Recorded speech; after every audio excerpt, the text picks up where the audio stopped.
Hello दोस्तों, आपका विज्ञानपुर channel में स्वागत है। एक बात हम आपसे कहना चाहते हैं कि रात की धड़कन जब तक जारी रहती है, रात की धड़कन जब तक जारी रहती है, सोते नहीं हैं हम, जिम्मेदारी रहती है। तो दोस्तों, जिम्मेदारी क्या है? आपको फिजिक्स पढ़ाने का, आपको फिजिक्स समझाने का। आज हम सबसे पहले आपको बताएंगे कि विज्ञान, तो विज्ञान को कितने भागों में बांटा गया है, जैसा कि आप सभी लोग जानते होंगे। तो विज्ञान को बांटा गया है 3 भागों में सामान्यतः, एक भौतिक, एक रसायन और एक जीव विज्ञान। अच्छा, अगर देखा जाए भौतिक विज्ञान, तो भौतिक विज्ञान के जो पिता हैं वो कौन है? Newton, sir Isaac Newton. तो जो भौतिक विज्ञान के जो पिता हैं वो सर आइजैक न्यूटन हैं। और जो आधुनिक भौतिक के पिता हैं, कौन? आधुनिक के जो पिता हैं वो कौन है? Sir Albert Einstein, sir Albert Einstein. अच्छा, आप लोगों ने न्यूटन के बारे में पढ़ा होगा। न्यूटन ने क्या दिया है? गति का नियम दिया है। किसका नियम दिया है? गति का नियम दिया है। सार्वत्रिक गुरुत्वाकर्षण नियतांक, सार्वत्रिक गुरुत्वाकर्षण नियतांक के बारे में बताया। सार्वत्रिक गुरुत्वाकर्षण के बारे में बताया है। वहीं पर इन्होंने जो गति का जो नियम है वो सन 1687 में जो प्रिंसिपिया नामक बुक है, कौन सा दोस्तों? प्रिंसिपिया नामक जो बुक है उसी में इन्होंने गति का नियम दिया है, सर आइजैक न्यूटन ने। और जो अल्बर्ट आइंस्टीन है, अल्बर्ट आइंस्टीन ने बहुत से नियम दिए हैं। कुछ नियम बताते हैं, जैसे सापेक्षता का सिद्धांत, सापेक्षता का सिद्धांत जिसे आप बोलते हैं थियरी ऑफ रिलेटिविटी। पहला, दूसरा इन्होंने दिया है E बराबर mc²। तीसरा इन्होंने दिया है प्लांक आइंस्टीन संबंध। तो दोस्तों, एक चीज बताना चाहते हैं आपको कि जो सर अल्बर्ट आइंस्टीन को सन 1921 में, कब? 1921 में नोबेल पुरस्कार दिया गया था। अच्छा, एक बात और बताना चाहते हैं, इन्हें 1921 में जो नोबेल पुरस्कार दिया गया वो E बराबर mc² के लिए नहीं दिया गया। तो इसके लिए आप बताएंगे कमेंट बॉक्स में कि इनको सन 1921 में आखिर नोबेल पुरस्कार किस इन्वेंशन के लिए दिया गया था। चलिए बात करते हैं रसायन विज्ञान की। रसायन विज्ञान में जो रसायन विज्ञान के जो जनक हैं, पिता हैं, वो कौन है? जे प्रिस्टले। कौन है? जे प्रिस्टले कहा जाता है, जिन्होंने ऑक्सीजन का खोज भी किया था, जे प्रिस्टले ने। अगर बात करें इनका आधुनिक जनक कौन है, तो वो कौन है? लेवासियर। कौन है? लेवासियर, या कभी कभी देता है दोस्तों लेवासिए। तो जो आधुनिक जनक हैं वो हैं लेवासिए। अच्छा, अगर जीव विज्ञान की देखा जाए तो जीव विज्ञान के जो जनक कौन है? वो है अरस्तु। तो इनके बारे में जो क्वेश्चन आता है वो आता है कि भौतिक विज्ञान के जो पिता है वो कौन है? न्यूटन। इन्होंने गति का नियम दिया था 1687 में प्रिंसिपिया नामक बुक में। गुरुत्वाकर्षण का भी नियम दिया है। आधुनिक भौतिक के जो जनक हैं वह सर अल्बर्ट आइंस्टीन, इनके थियरी आपको बता दिए। रसायन विज्ञान के जो जनक हैं वो हैं जे प्रिस्टले, और आधुनिक रसायन विज्ञान के जो जनक हैं वो हैं लेवासिए, और जीव विज्ञान के जो जनक हैं वो हैं अरस्तु। तो हमने आपको वीडियो के शुरुआत में ही बताया कि हम आपको क्या पढ़ाएंगे? भौतिक विज्ञान। क्या पढ़ाएंगे? भौतिक विज्ञान। तो जो भौतिक विज्ञान है तो सबसे पहला जो आपको बता रहे हैं वो है मात्रक। तो देखा जाए कि मात्रक कहते किससे हैं? राशि के मापन। किसे? राशि के मापन के निर्देश मानक को, किसको? निर्देश मानक को क्या कहते हैं? मात्रक कहते हैं। अच्छा, परिभाषा तो आता नहीं है, लेकिन ये पूछा जाता है कि कुल मात्रक कितने हैं और उनके और जो मूल राशियां हैं सॉरी जो मूल राशियां वो कितने हैं और उनके मात्रक कौन कौन से हैं। तो आप लोगों को पता है कि मूल राशियां जो हैं वो कितनी है, 7 हैं। तो जाहिर सी बात है मूल मात्रक भी कितने हुए उनके 7। जो पहली मूल राशि है वो क्या है, लंबाई। दूसरी जो मूल राशि है वो क्या हो गया, द्रव्यमान। तो तीसरी मूल राशि है वो आपका क्या हो गया, समय। जो चौथी मूल राशि है वो आपका क्या हो गया, वैद्युत धारा। जो पांचवी मूल राशि है वो क्या हो गया आपका, ताप। जो छठवीं मूल राशि है वो क्या हो गया आपका, ज्योति, तीव्रता। जो सातवीं मूल राशि है वो आपका क्या हो गया, पदार्थ का परिमाण। परिणाम नहीं दोस्तों, परिमाण। अच्छा, लंबाई का मूल मात्रक सबको जैसा कि पता होगा क्या होता है, मीटर। द्रव्यमान का मात्रक क्या होता है, किलोग्राम। समय का मात्रक क्या होता है, सेकेंड। वैद्युत धारा का मात्रक क्या होता है, एम्पियर। ताप का मात्रक क्या होता है, डिग्री सेल्सियस, या इसी को बोलते हैं हम, इसको हम लिख भी सकते हैं ऐसे, डिग्री सेल्सियस। ये प्रति नहीं है, डिग्री सेल्सियस या डिग्री सेंटीग्रेड बोलते हैं। ज्योति तीव्रता का मात्रक क्या होता है, कैंडेला। और जो ये पदार्थ का परिमाण का मात्रक क्या होता है, मोल।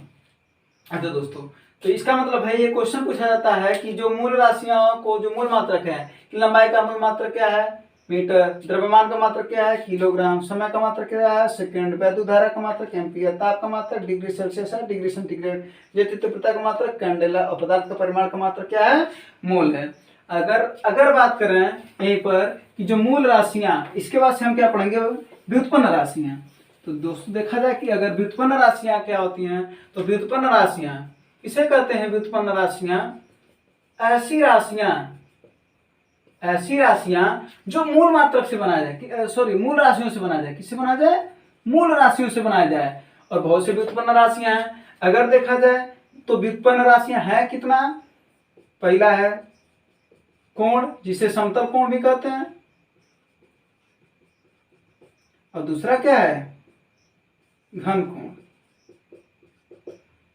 बात करें इसके मात्रक की, तो इसका जो मात्रक होगा वो होगा रेडियन, और इसका जो मात्रक होगा वो होगा स्टेरेडियन। तो ये जो है आपके व्युत्पन्न मात्रक, कोण का मात्रक क्या होगा, रेडियन। और घन कोण का मात्रक क्या होगा, स्टेरेडियन। इसको आप क्या कर लेंगे, नोट कर लेंगे। इसके बाद से कुछ हम राशियों को लिखते हैं और उनके मात्रक को भी देखते हैं। आपको बता रहे थे कि जो राशियां हैं और कुछ उसके मात्रक, ये सब जो जितने लिखे गए हैं 8, ये लगभग आपके एग्जाम में पूछे जाते हैं। जैसे रेलवे का एग्जाम हो गया, इन सभी एग्जाम में पूछे जाते हैं। तो ध्वनि की प्रबलता, जो ध्वनि की प्रबलता का मात्रक क्या होता है, वो डेसिबल। दाब का मात्रक क्या होता है, पास्कल। और आपको पता भी होगा कि जो पास्कल के सिद्धांत पर ही जो हाइड्रोलिक ब्रेक होता है, जो हाइड्रोलिक ब्रेक होता है, जो कि आप ट्रैक्टरों में या कहीं भी जहां पर उसको उठाया जाए तो वो हाइड्रोलिक ब्रेक वहां पर यूज होता है। तो वो पास्कल के नियम पर काम करता है। जो प्रकाश का तरंगदैर्घ्य होता है उसका मात्रक होता है एंगस्ट्रॉम। नौ संचालन दूरी होती है उसका जो मात्रक होता है वो नाटिकल मील। आवृत्ति का मात्रक होता है हर्ट्ज। ओजोन परत का मात्रक होता है डॉप्सन इकाई, ये इंपॉर्टेंट है। ज्योति फ्लक्स का मात्रक होता है ल्यूमेन। और जल बहाव का मात्रक होता है क्यूसेक। आप इसे नोट कर लीजिएगा। बाकी जो मात्रक हैं वो विषयवार जब आपको जो चैप्टर अगला चैप्टर पढ़ाते जाएंगे उसमें आप नोट करते जाइएगा। अब हम आपको बताते हैं प्रकाश वर्ष, कि प्रकाश वर्ष आखिर होता क्या है। तो एक वर्ष में कितना, एक वर्ष में प्रकाश द्वारा, किसके द्वारा, प्रकाश द्वारा चली गई दूरी, इसका मतलब है जो प्रकाश वर्ष होता है वो क्या कहलाता है, एक वर्ष में प्रकाश द्वारा चली गई दूरी या तय की गई दूरी क्या कहलाती है, प्रकाश वर्ष। क्वेश्चन पूछता है कि प्रकाश वर्ष किसका मात्रक है। अरे भाई प्रकाश वर्ष किसका मात्रक है, दूरी का मात्रक है। अच्छा एक चीज देखा जाए कि अगर एक प्रकाश वर्ष बराबर होता कितना है, एक प्रकाश वर्ष बराबर होता है 9.46 × 10⁻15 मीटर। अच्छा, क्वेश्चन ये भी पूछता है कि दूरी का जो सबसे बड़ा मात्रक क्या है, दूरी का सबसे बड़ा मात्रक क्या है। अगर सबसे बड़ा मात्रक की बात करा जाएगा तो वो क्या होता है दोस्तों, पारसेक। क्या होता है, पारसेक। ये भी दूरी का मात्रक है, लेकिन सबसे बड़ा मात्रक क्या है, पारसेक। और अगर देखा जाए कि एक पारसेक में क्या, एक पारसेक में कितना होता है, 3.08 गुणे 10⁻16 मीटर होता है। तो पारसेक बड़ा मात्रक हुआ कि नहीं हुआ, यहाँ पर 15, यहाँ पर 16, तो पारसेक बड़ा मात्रक हो गया। अच्छा, इसी के साथ साथ कुछ और बताते हैं। जो अगला क्वेश्चन कि एक जो जूल में, एक जूल में, अगर पहली बात ये, दूसरा एक जूल में 10⁻7 अर्ग होता है। इसका मतलब अगर देखा जाए तो जूल एक किसका मात्रक होता है, ये दोनों जो मात्रक होते हैं ये किसके मात्रक होते हैं, कार्य के ये मात्रक हैं। इसका मतलब है कार्य का मात्रक अर्ग भी होता है, और क्या होता है दोस्तों, जूल भी होता है। जूल किस पद्धति में, एसआई पद्धति में। किसमें, एसआई पद्धति में। और जो ये अर्ग होता है ये अर्ग किस पद्धति में, सीजीएस पद्धति में। अच्छा, अगर देखा जाए इसका मतलब अगर कभी भी क्वेश्चन पूछा जाए, ये क्वेश्चन पूछता है बार बार आपके एग्जाम में क्वेश्चन आता है कि एक जूल बराबर कितना अर्ग, तो कितना अर्ग, 10⁻7। अच्छा, अगर देखा जाए पूछ ले एक अर्ग में कितना जूल होता है, तो ये क्या करेंगे, 10⁻7 है वो अगर इधर आएगा तो क्या हो जाएगा, 10⁻7। क्या ये धन 7 है, इधर आएगा तो -7 मिल जाएगा। इसका मतलब अगर हम एक अर्ग में लिखें तो क्या लिख सकते हैं, 10⁻7 जूल। अगर इसके बाद से देखा जाए, तीसरी बात देखा जाए, तो आपने एक चीज और पढ़ा होगा कि जो एक न्यूटन, तो 1 न्यूटन बराबर 10 क्या होता है, 5 डाइन। 1 न्यूटन बराबर 10 क्या होता है, 5 डाइन। अच्छा, न्यूटन, और न्यूटन किसका मात्रक है, बल का मात्रक है। कौन से पद्धति में, एसआई पद्धति में। डाइन क्या है, सीजीएस पद्धति में। इसका मतलब ये दोनों किसके मात्रक हैं, बल के मात्रक हैं। इसके बाद बताते हैं आपको कुछ मानक, जैसे 1 मेगा 10⁻6 कहा जाता है, गीगा को 10⁻9 कहा जाता है, टेरा को आप जानते होंगे 10⁻12, पेटा 10⁻15 होता है, एक्सा जो होता है वो 10⁻18 होता है। माइक्रो को देखा जाए तो 10⁻6, नैनो 10⁻9, पीको 10⁻12, फेमटो 10⁻15, एटो 10⁻18।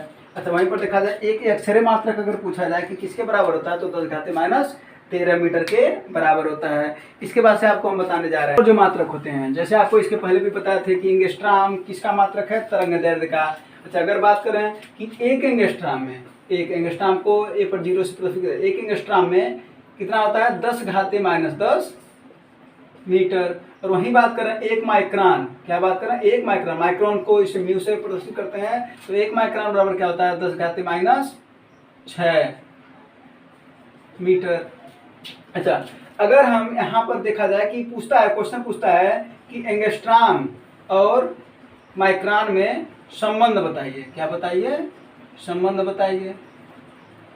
ये क्वेश्चन बार बार पूछता है आपके एग्जाम में कि माइक्रोन और एंगस्ट्राम में संबंध बताइए। तो आपको पता है कि एक एंगस्ट्राम बराबर, अगर इसको हम एक क्वेश्चन माने तो एक एंगस्ट्राम बराबर होता है 10⁻10 मीटर।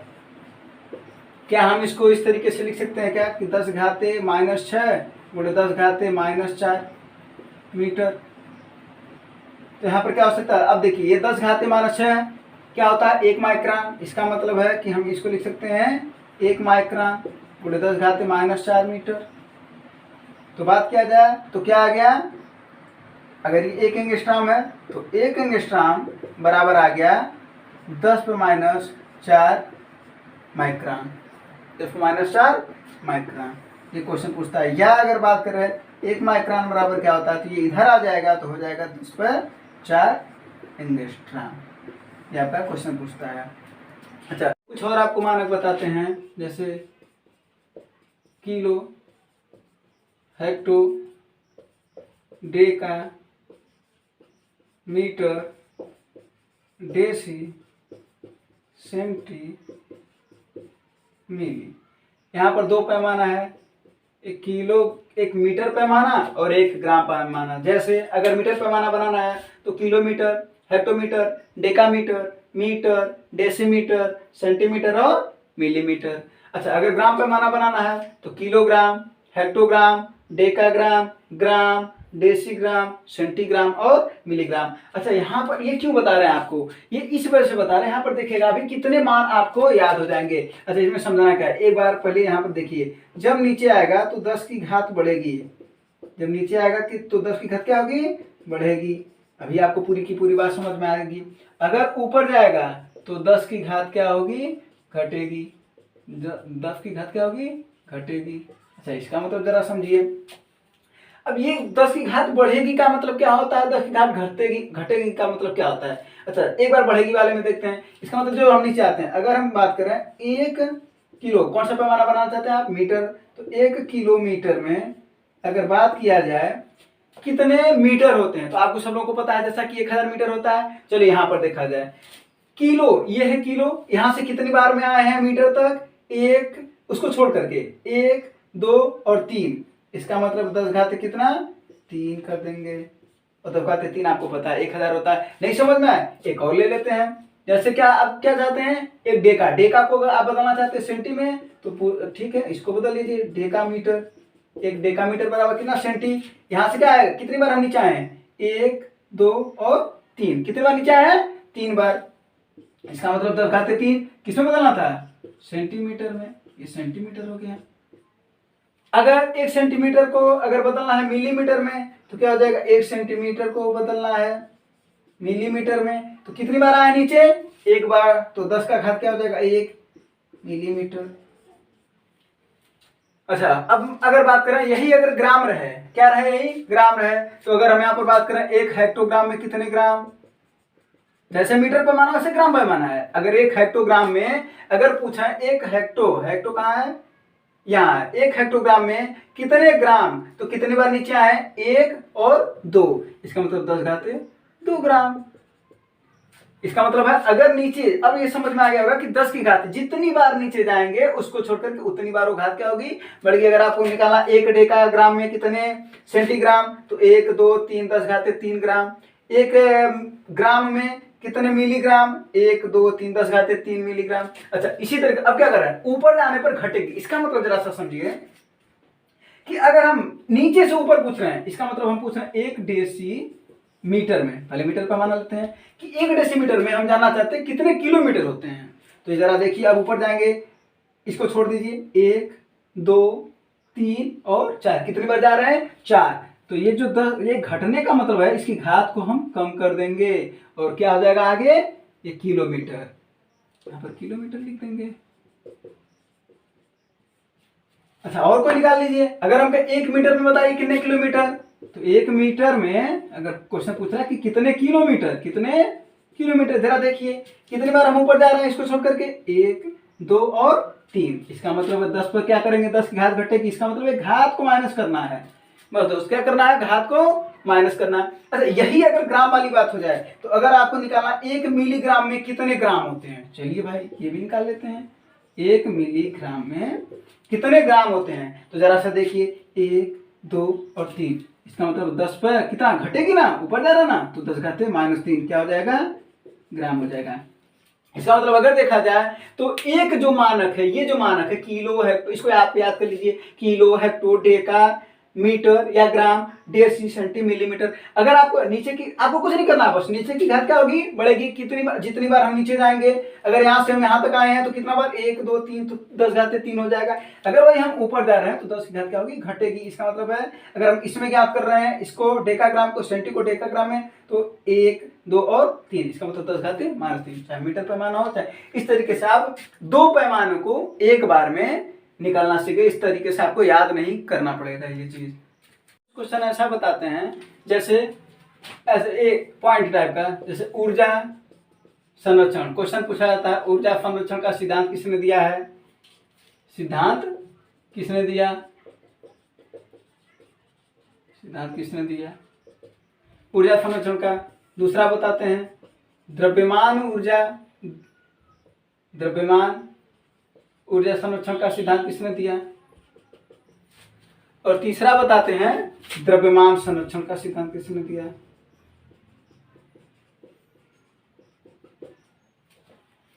तो जो ऊर्जा संरक्षण का सिद्धांत किसने दिया है, जूल नामक एक वैज्ञानिक थे, उन्होंने क्या किया, द्रव्यमान ऊर्जा संरक्षण दिया, सॉरी ऊर्जा संरक्षण दिया। द्रव्यमान ऊर्जा संरक्षण जब किया, आप जानते होंगे कि कौन दिया, आइंस्टीन। किसने दिया, आइंस्टीन ने। और द्रव्यमान संरक्षण का सिद्धांत किसने दिया है, लेवासियर।